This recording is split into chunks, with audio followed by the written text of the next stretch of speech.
Morning Football. Hey. We did it. This is real. Hey, knock on glass if you feel me. Hey. Oh, my gosh. This is really happening. It's Good Morning Football. You have a newspaper? Yes, hold it up. Never mind a newspaper, I'm wearing pants. How about it? You really dressed up today. We're back. Yeah.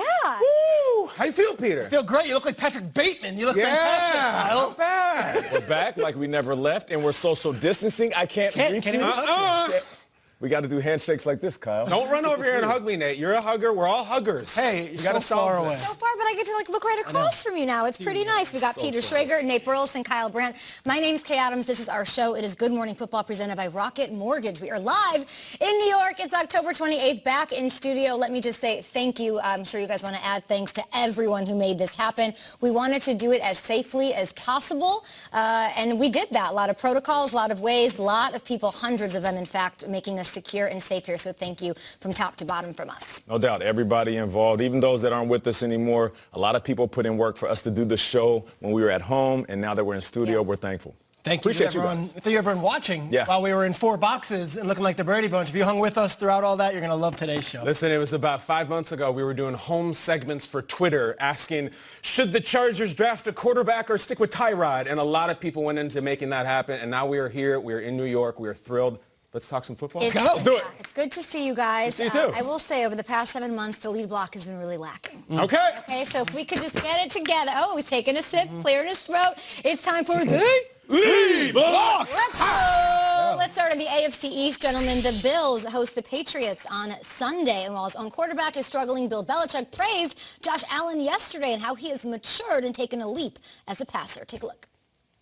I think that Josh does a good job of going to some of his secondary outlet receivers based on, the coverage where that takes him, and if it's open, he'll throw it for sure, and if it isn't, then he's, I would say, not as quick to pull the ball down and run. He finds secondary receivers and outlets and checkdowns. He can certainly make all the throws. He's got a great arm, and he can run. He's athletic. He's hard to tackle. But I'd say his overall execution in the passing game is, has improved, over each of the last 3 years.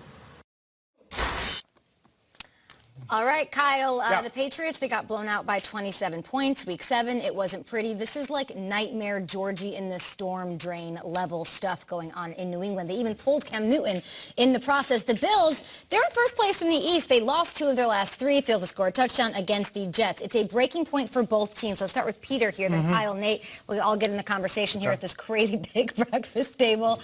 Can the Patriots turn their season around in Buffalo on Sunday? Well, last time we were in studio was March, and if you had told me that we were going to have a conversation in October that is Bill Belichick still able to coach a football team, I would say you're crazy. So as normal as it is to be back, this is weird, and yet I wonder if Bill Belichick can still coach his football team, because I've seen 2 weeks in a row a lackluster effort, and last week to see Jim Nantz and Tony Romo and Tracy Wolfson at a game, and for 3 quarters, Bill Belichick's team just being outworked and outmanned. I'd never seen that on national television. And yet I look at this. Look at the names of the people on this list and their records.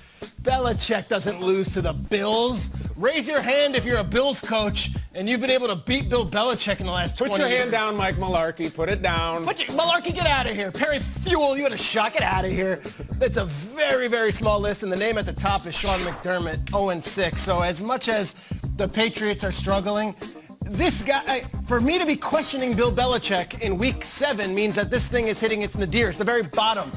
And yet, until the Bills beat him, until Sean McDermott can outdo him, I'm not so sure I'm writing off the Patriots just yet. There's something that happens with the Buffalo Bills when they play the Patriots, and that thing that happens is they lose. I mean, I don't know what to say. They lose. Right. I've got to see it before I write this off. I know the 49ers beat them, but I didn't think they were going to lose to the Patriots. The Bills, I need to see it from a head coach, especially that guy, before he beats Belichick. See, I'm supposed to say you're crazy, Peter, and you're living in the past, but I agree. When I see that Buffalo logo as a Pats fan, I say, let's go. And listen, every time the Bills play the Pats, it's Buffalo Bills prom night. It's a big deal. You put on the tuxedo, little nerves, potential performance anxiety, and it always comes up that way. Bill Belichick He owns this team. He is the majority owner of the Buffalo Bills. Bills Mafia? That is why they're actually called the Bills. People don't know that. He named it after himself because of what he does. What we have here today, we have the worst Patriots team in 20 years. We have the most promising Buffalo Bills team in 20 years. And I'm still not confident at all. Did you watch that Jets-Bills game? Unbelievably stressful and frustrating. I think they looked worse in beating the Jets than they did in losing to the Titans. 100%. It was really rough. They could not score a touchdown on the Jets defense. It got lit up by Brett Rippon. So now there's a psychological edge. I think the Pats are going to pound them physically north and south, reestablish Cam as a runner.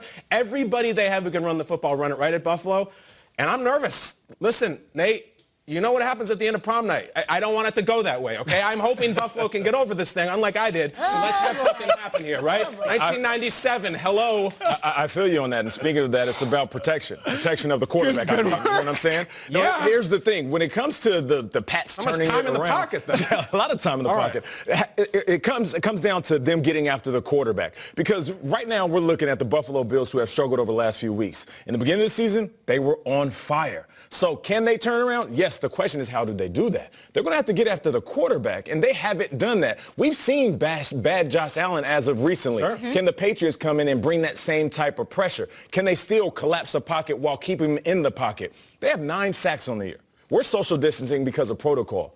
The Pats defensive linemen have been social distancing to opposing quarterbacks all season. They're ranked bottom of the barrel at 26th. So I don't care how well the offense plays, Cam Newton getting his rhythm, all of a sudden be on the same page with the wide receivers. If they can't get after Josh Allen and make him uncomfortable, then they will not win this game. It's going to go one of two ways.